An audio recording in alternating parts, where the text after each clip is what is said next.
اگر ڈگری دے رہی ہے تو اس کا HEC سے تسلیم شدہ ہونا ضروری ہوتا ہے۔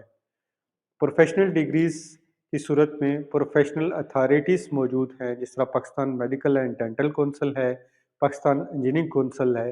ان اداروں سے اس ڈگری کا تسلیم شدہ ہونا ضروری ہوتا ہے۔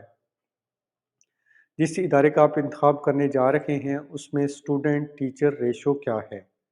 آپ اپنے معلم سے اچھا تعلق بنا پائیں گے یا نہیں؟ ادارے کے جو ٹیسٹ کے شیڈولز ہیں وہ کس طرح ہیں؟ ماہانہ، ویکلی، بائی ویکلی، کس طرح وہ ٹیسٹ لیتا ہے تاکہ آپ سمیسٹر کے جو یا سال کے جو آخر میں امتحان ہونا ہے اس کی بہتر تیاری ہو سکے۔ جس مضمون میں آپ داخلہ لے رہے ہیں اس کو پڑھانے والے اساتذہ کی تعلیمی قابلیت کیا ہے؟ ادارے کا اوور آل ڈسپلن کیسا ہے؟ کلاس رومز میں روشنی، ہوا کا انتظام کیسا ہے؟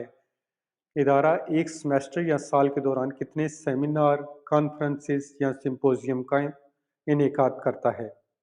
ادارے کے وسیع گراؤنڈز موجود ہیں۔ اگر پروفیشنل ڈگری کی جا رہی ہے تو اس کے آخر پر انٹرنشپ آفر کی جا رہی ہیں یا نہیں؟ جب ڈگری مکمل ہو جاتی ہے تو اچھے ادارے جاب فیئرز کا انعقاد کرتے ہیں جس میں پوٹینشیل امپلائرز آتے ہیں اور لوگوں جو طالب علم ہیں ان کو ملازمت کے مواقع دیے جاتے ہیں۔ ادارے کی ڈگری کی مارکیٹ میں وقت کیا ہے؟ مارکیٹ ویلیو کیا ہے؟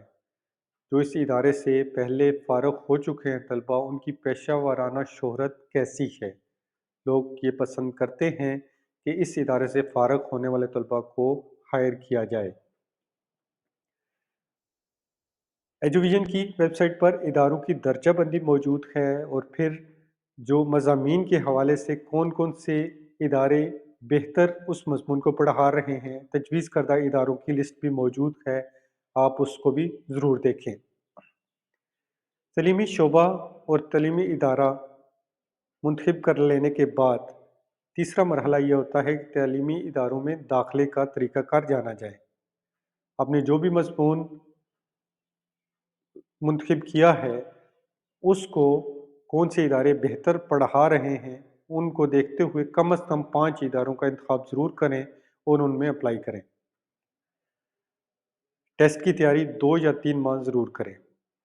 اگر آپ کے FAFSC میں نمبر زیادہ ہیں تو ایسے اداروں میں اپلائی کریں جن میں نمبر کی ویٹیج زیادہ ہو۔ اگر نمبر کم ہوں تو ایسے اداروں میں اپلائی کریں جن میں انٹری ٹیسٹ کی ویٹیج زیادہ ہو۔ مختلف اداروں کے مختلف اضلاع میں ذیلی کیمپسز موجود ہوتے ہیں۔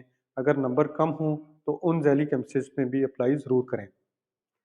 فیس اور اضافی اخراجات کے بارے میں ضرور جانیں، کیونکہ بعض دفعہ ایسے اخراجات موجود ہوتے ہیں جو ہماری نظروں کے سامنے سے نہیں گزرتے، ہم صرف فیس دیکھ رہے ہوتے ہیں اور پھر بعد میں یہ مشکلات کا سامنا کرنا پڑتا ہے ان کے حوالے سے۔ اگر ادارہ کوئی مالی معاونت آفر کر رہا ہے یا اسکالرشپس آفر کر رہا ہے تو اس کے بارے میں جانیں۔ کچھ اداروں میں مخصوص نشستیں ہوتی ہیں، ان پر اپلائی کرنے کا طریقہ کار کیا ہے اس کے بارے میں جانیں۔ اگر ادارے کا اپنا ہاسٹل موجود ہے تو اس کو اپلائی کرنے کا طریقہ کیا ہے، ہاسٹل میں الاٹمنٹ کا طریقہ کیا ہے، اس کے بارے میں جانیں۔ دنیا میں کہیں بھی بشمول پاکستان جب بچہ انٹر کر چکا ہوتا ہے تو وہ لمحہ وہ وقت والدین کے لیے بھی بڑی خوشی کا ہوتا ہے اور جو رشتہ دار ہمسائے ہیں وہ بھی مبارکباد دے رہے ہوتے ہیں۔ انٹر کے بعد کی دنیا بہت وسیع دنیا ہے، اس میں کسی بھی انتخاب کرنے سے پہلے تمام آپشنز کے بارے میں جاننا بہت ضروری ہوتا ہے۔ سب سے بہتر آپشن تو یہی ہے کہ جس کمبینیشن کے ساتھ آپ نے انٹر کے امتحانات دیے ہیں وہی کمبینیشن جاری رکھیں۔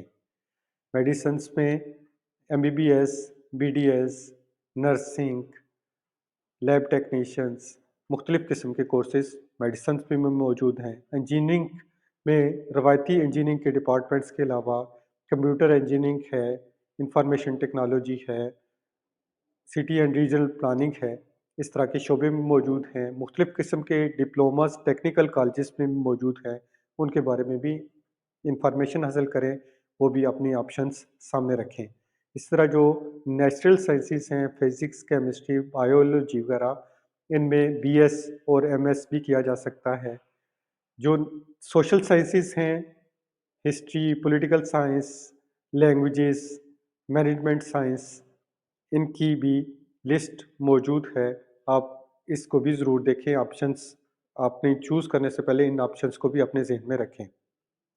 اکاؤنٹنگ ایک بہت بڑا شعبہ ہے، جس پہ B B A, chartered accountant, B S finance, risk management ہے، اسلامک بینکنگ ہے، بی کام ہے، یہ ساری آپشنس موجود ہیں۔ ان کے بارے میں جاننا ضروری ہے، پہلے ان کے بارے ساری آپشنس کے بارے میں جانیں اور پھر کسی آپشن کا انتخاب کریں۔